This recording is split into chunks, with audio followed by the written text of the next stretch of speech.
Sevgili gençler merhaba. Bugün sizinle birlikte artık Temmuz ayından itibaren neler yapacağımızı tane tane konuşarak ta sürecin sonuna kadar, Haziran'ın sonuna kadar beraber gideceğiz.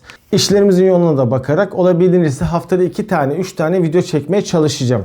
Bu yüzden de süreci adım adım sizinle birlikte götürmek istiyorum. İlk olarak neler yapmamız gerektiğinden bahsedelim. Şimdi Temmuz ayında başlıyoruz dedik. Temmuz ayında artık üniversite sınavına başlanıyor abi. Üniversite sınav hazırlığına başlıyoruz abi. Şimdi burada yapmamız gereken ilk önce en önemli noktalardan biri konu listesi hazırlamak. Şimdi dershaneye gideceksin veya kendin çalışacaksın veya okul sana yardımcı olacak. Bunların arasında yalnız bir afaki bir ders çalışma sistemine kesinlikle geçme. Yani ne demek istiyorum? Önce bir kafanda bir harita olması lazım. Yani bir konu listesi hazırlaman lazım. Sayısalcıysam işte fende hangi konular var? Matematikte hangi konular var? Eşit ağırlıkta hangi konular eşit ağırlıkçıysan bunların hepsini teker teker bir kağıda dökmen gerekiyor. Daha basit bir şey söyleyeyim. Bu konu listelerinin hepsini internette de çok rahat bir şekilde bulabilirsin. Problem yok bu konuda. Şimdi bunu yapmamızın nedeni ne biliyor musun? Şöyle bir örnek vereyim sana. Diyelim ki alışveriş merkezine gittin. Alışveriş merkezinden eve döneceksin. Şöyle bir hayaline bir baksana, bir görsene şu hayalinde bir düşünsene yani. Eve nasıl gideceğini şu an 3 farklı yoldan bir düşün. Gidebilir misin? Gidebilirsin. İşte minibüse gidersin, yürüyerek gidersin, işte koşarak gidersin, bir şeylerle gidersin. 3 farklı, bir arka sokaktan gidersin, bir ön sokaktan gidersin. Bunun hepsini biliyorsun. Bir kafanda bir harita çiziyorsun. O haritayı çizdiğin için eve saat kaçta varacağını, kaç dakikada varacağını bildiğin için senin stres katsayın minimuma iner. Eğer sen bu konu listesini hazırlamazsan kaç tane konu kaldı? Bu konular yetişecek mi? Acaba biz neredeyiz? Ortada mıyız? Başta mıyız? Sonda mıyız? Gibi habire kafanda bilinçaltına başlayacak bunlar seni yemeye. Ya neredeyiz? Acaba devam mı ediyoruz falan. Bir düşünsene. Ya, geminin kaptanı sensin ama nasıl gideceğini bilmiyorsun. Yanında bir adam var. Diyor ki sen sağdan git, soldan git, oradan git, buradan git diyor sana. Bu gemiyi tutan kim, dümeni tutan kim? Sensin. O zaman haritayı çok iyi çıkartmak zorundasın. Bu konu listesini kesinlikle ve kesinlikle hazırlamak zorundasın ki nereye nasıl gidebileceğini bilmelisin. Senin içerisinde yapacağın planlarda biraz şurada hızlı gidiyoruz, burada da biraz yavaş gidiyoruz. Ben de ekstradan şunları tamamlayabilir miyim gibi o haritayı çıkartmış olursun.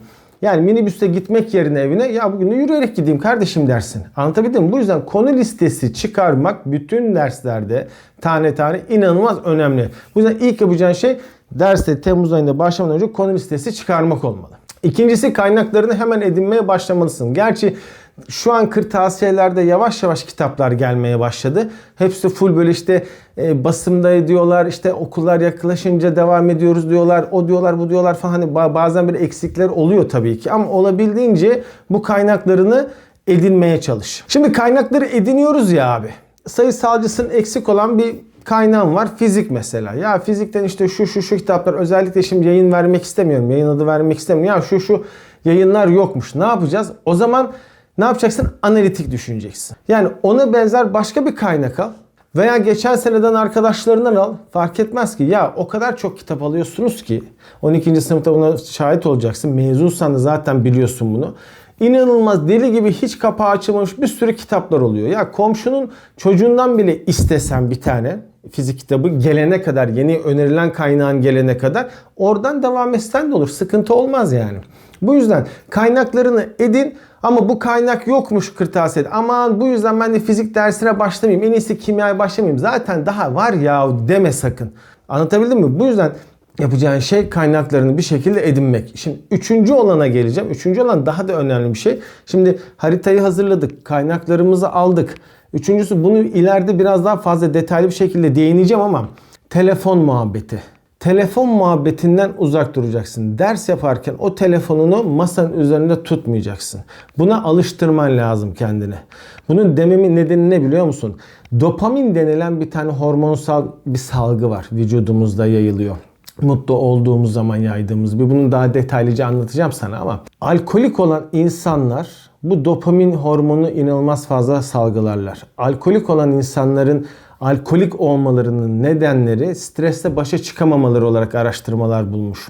Yani %100'ü stresle başa çıkıyor. Herhangi bir stres. Aile stresi olabilir, finansal stres olabilir, işte iş stresi olabilir, iş hayatının stresi olabilir, her şey olabilir. Ama stresle başa çıkamadıkları zaman tesadüfen veya bilerek bir şekilde alkole başvururlar. O alkole başvurduktan sonra o stresle kaçmak için, başa çıkmamak için dopamin salgılar. Dopamin salgılarsa içer ve alkol olur. Maalesef çok kötü bir duruma gelirler. İşte telefon da aynı şekilde. TikTok'lar, YouTube'lar, işte Facebook, Instagram gibi habire böyle roll-on yapıyoruz ya, tak tak tak tak yukarıya çekiyoruz. İşte o sırada bizim vücudumuz dopamin salgılıyor abi. Bu dopamin salgılandıkça hadi bir tane daha ya biliyorsun sen bunu. Yaşıyorsun. Hadi bir tane daha dedikçe o dopamin salgılanıyor. Şimdi sarhoş insan dopamin salgılıyor. Sarhoş insan güzel ders çalışabilir mi? İşini yapabiliyor mu? Aile hayatı düzgün mü? Değil. İşte aynı hormonu sen de salgılıyorsun işte. Salgıladığın için düzgün ders çalışabilecek misin? Çalışamayacaksın. Anlık mutluluk yaşayacaksın. Instagram'dan, TikTok'tan, oradan buradan. Ondan sonra o mutluluk, dopamin hormonu çökünce